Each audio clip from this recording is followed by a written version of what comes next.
Good morning, dear students.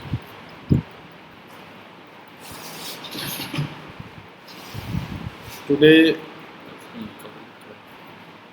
we are going to start a very interesting and very important topic for MBBS, that is lens and cataract. MBBS study is basically focused on cataract and lens.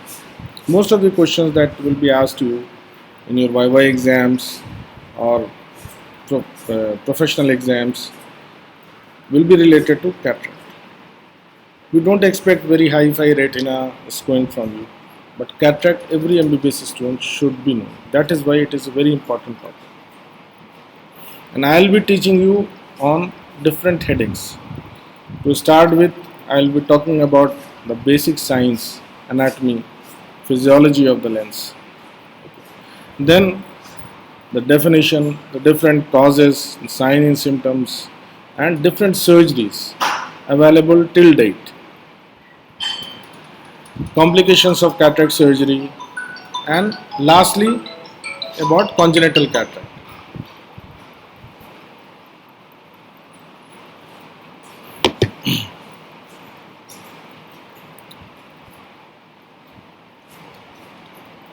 A brief about embryology. You should remember these 3 or 4 words. First of all, lens arises from the surface ectoderm.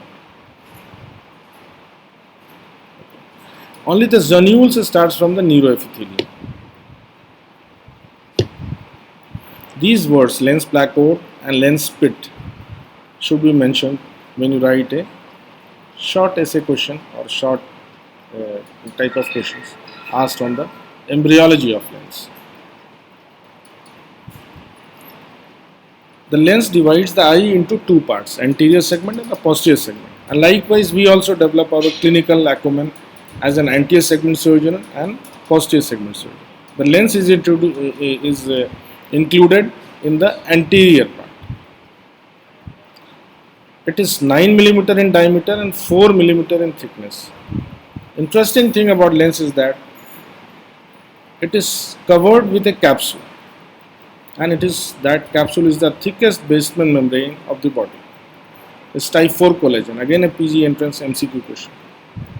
And it has a very vital function in maintaining the accommodative power of the lens. It is the anterior capsule which molds itself during accommodation.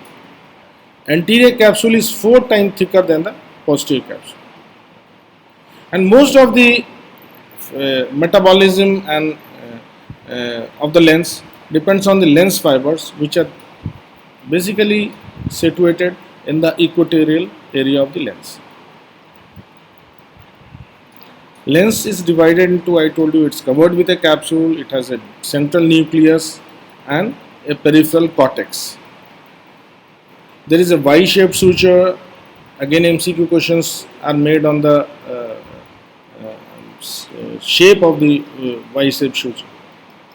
Another pet question of the examiner is what are the different parts of the nucleus, and they are embryonic, fetal, infantile and adult. Again, a very typical of lens is that it is one of the only part of the body which increases throughout life. No other organ of the body increases throughout life. Basic function, physiology of lens. You know that 1/3 of the power of the eye is in the lens. It transmits light and it performs a very important function, that is accommodation. Accommodation is the ability to see at a distance and the ability to see at near, both at a time. By the age of 45, the accommodative power decreases to a minimal of 1 to 2 diopters, and then we use presbyopic lenses. A very common question asked is how the lens maintains its transparency. These are the factors by which lens maintains its transparency. It is one of the least dehydrated structure of the body. Okay. Water content is the least in the body and highest protein concentration in the body. Again, very typical. Just to recapitulate everything, lens has the least water content, highest protein content of the body, It has the thickest basement membrane and it grows throughout life.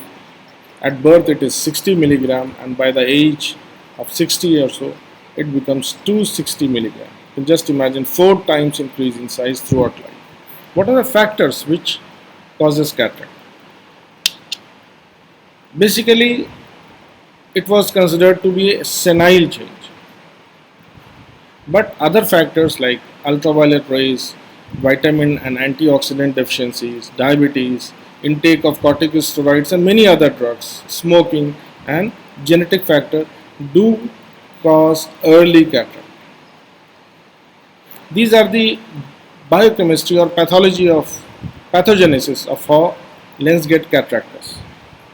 Most oftenly, two questions we ask in exams. One is about brunescent cataract, how brown or black cataract is formed. And then you should remember this pathway, hydroxyquinone amino acid like tryptophan and melanin deposition, which gives its black color. And the next very important question is that why and how, what is the pathology of a diabetic cataract? Just remember this pathway, sorbitol, glucose, sorbitol pathway via aldose reductase. This is hampered and which causes an accumulation of sorbitol and fluid which causes early cataract. This is a 3D depiction of the lens. You can see the capsule, you can see the lens epithelium, anterior epithelium from where lens fibers are being formed. You can see the nucleus. Again, a very classical pictographic depiction of the lens. The suspensory ligaments are attached to the lens, and you can see the view of anterior segment and posterior segment. What is definition of cataract? Cataract is basically an opacity of the lens. Literally, cataract means waterfall. If you see a waterfall, it appears white, and people got this idea that the white color can be called as cataract. In India, we call it as motiabin, as if a pearl is put in the center of the eye. You can see a clear lens on the left side and a cataractous lens on the right side. Epidemiology, community ophthalmology. Still, the leading cause of blindness in India remains cataract, but it has diminished to a large extent, and other factors now, like macular degeneration and diabetic retinopathy, are fast catching up.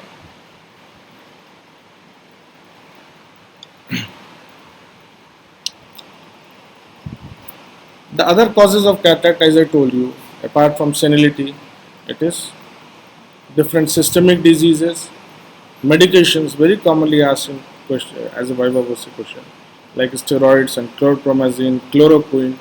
It can be congenital, it can be because of trauma, or it can be inherited.